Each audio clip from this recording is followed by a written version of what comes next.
আসসালামু আলাইকুম ওয়া রাহমাতুল্লাহি ওয়া বারাকাতুহু। প্রিয় সুধী, আমাদের বিশ্বনবী সাল্লাল্লাহু আলাইহি ওয়াসাল্লাম তিনি নিজেকে সবসময় তিনটা কাজ থেকে বাঁচিয়ে রাখতেন, তিনটা কাজ থেকে তিনি সবসময় বিরত থাকতেন। তো আজকে সংক্ষেপে সেই তিনটি বিষয় সম্পর্কে কথা বলবো ইনশাআল্লাহ। প্রথম কাজটি হলো আল মিরা। নবী সাল্লাল্লাহু আলাইহি ওয়াসাল্লাম তিনি সবসময় নিজেকে তর্ক বিবাদ থেকে দূরে সরিয়ে রাখতেন, ঝগড়া বিবাদ থেকে তিনি সবসময় নিজেকে দূরে সরিয়ে রাখতেন। আর এটা বাস্তবতা যে কোনো ভদ্র কোনো সভ্য মানুষের জন্য তর্ক মানাই না, কোনো রুচিশীল ব্যক্তির জন্য ঝগড়া করা মানাই না। এই জন্য বিশ্বনবী তিনি গোটা জীবনে কোথাও তর্ক করতেন না। যদি কোনো ব্যক্তি তার সঙ্গে তর্ক করতে চাইতো, তার সঙ্গে ঝগড়া করতে চাইতো, তিনি পাশ কাটিয়ে সরে যেতেন। তারপরেও তিনি কখনো তর্ক বিবাদে লিপ্ত হতেন না। আবার তিনি এই জন্য বলছেন যে আনা জাইমুন বিবাইতিন ফি রাবাদিল জান্নাহ লিমান তারাকাল মিরা ওয়া ইন কানা মুহিক্কান। তিনি বলছেন যদি কোনো ব্যক্তি সত্যর উপরে থাকার পরেও, হকের উপরে থাকার পরেও তর্ককে পরিহার করে, তো আমি তার জন্য জান্নাতের পাদদেশে একটি প্রাসাদের দায়িত্ব নিচ্ছি। তো প্রিয় ভাইয়েরা, দেখুন তর্ককে পরিহার করলে আপনার জন্য আমার জন্য বিশ্বনবী একটি প্রাসাদের দায়িত্ব নিচ্ছেন জান্নাতের পাদদেশে। আরেকটি কথা হলো, দেখেন তর্কের দ্বারা কোনো কিছু আসে যায় না, এর ফলাফল কিন্তু জিরো।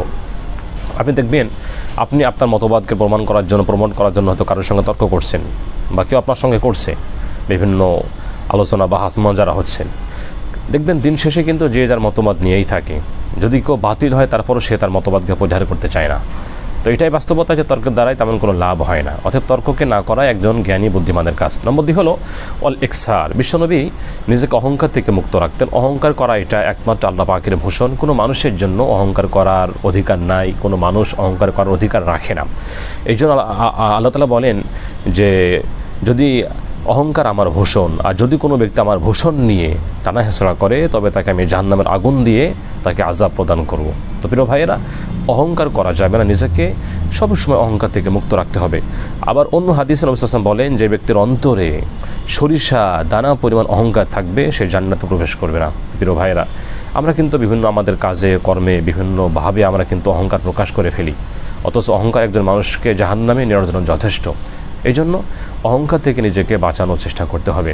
নম্বর 3, যেই বিষয় থেকে বিশ্বনবী নিজেকে সবসময় বাঁচাতেন সেটি হলো মা লা ইয়ানিহি। অনর্থক কাজ, অনর্থক কথা থেকে বিশ্বনবী নিজেকে সবসময় বাঁচিয়ে রাখতেন। এবং তিনি বলতেন যে তারকুল ইসলাম মা লা ইয়ানিহি মিন হুসনি ইসলাম মানে তারকুহু মা লা ইয়ানিহি। নবীজি বলতেন যে একজন মুসলিমের জন্য অনর্থক কাজ, অনর্থক কথা থেকে বেঁচে থাকা এটা ইসলামের সৌন্দর্যের অন্তর্ভুক্ত। অতএব এমন কোনো কাজ, এমন কোনো বিষয় না করার চেষ্টা করা যার দ্বারাই না আছে দুনিয়াবি লাভ, না আছে পরকালীন কোনো লাভ।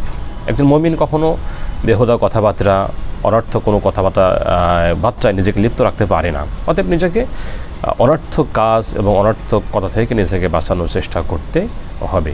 তো 3টা বিষয় বললাম। প্রথম বিষয় হলো তর্ক বিবাদ থেকে নিজেকে বাঁচাতে হবে। নম্বর 2 হলো অহংকার থেকে নিজেকে মুক্ত রাখতে হবে। নম্বর 3 হলো অনর্থক কথা, অনর্থক কাজ থেকে নিজেকে বাঁচানোর চেষ্টা করতে হবে। আল্লাহ পাক আমাদের সবাইকে তৌফিক দান করুন। আসসালামু আলাইকুম ওয়া রাহমাতুল্লাহি ওয়া বারাকাতুহু।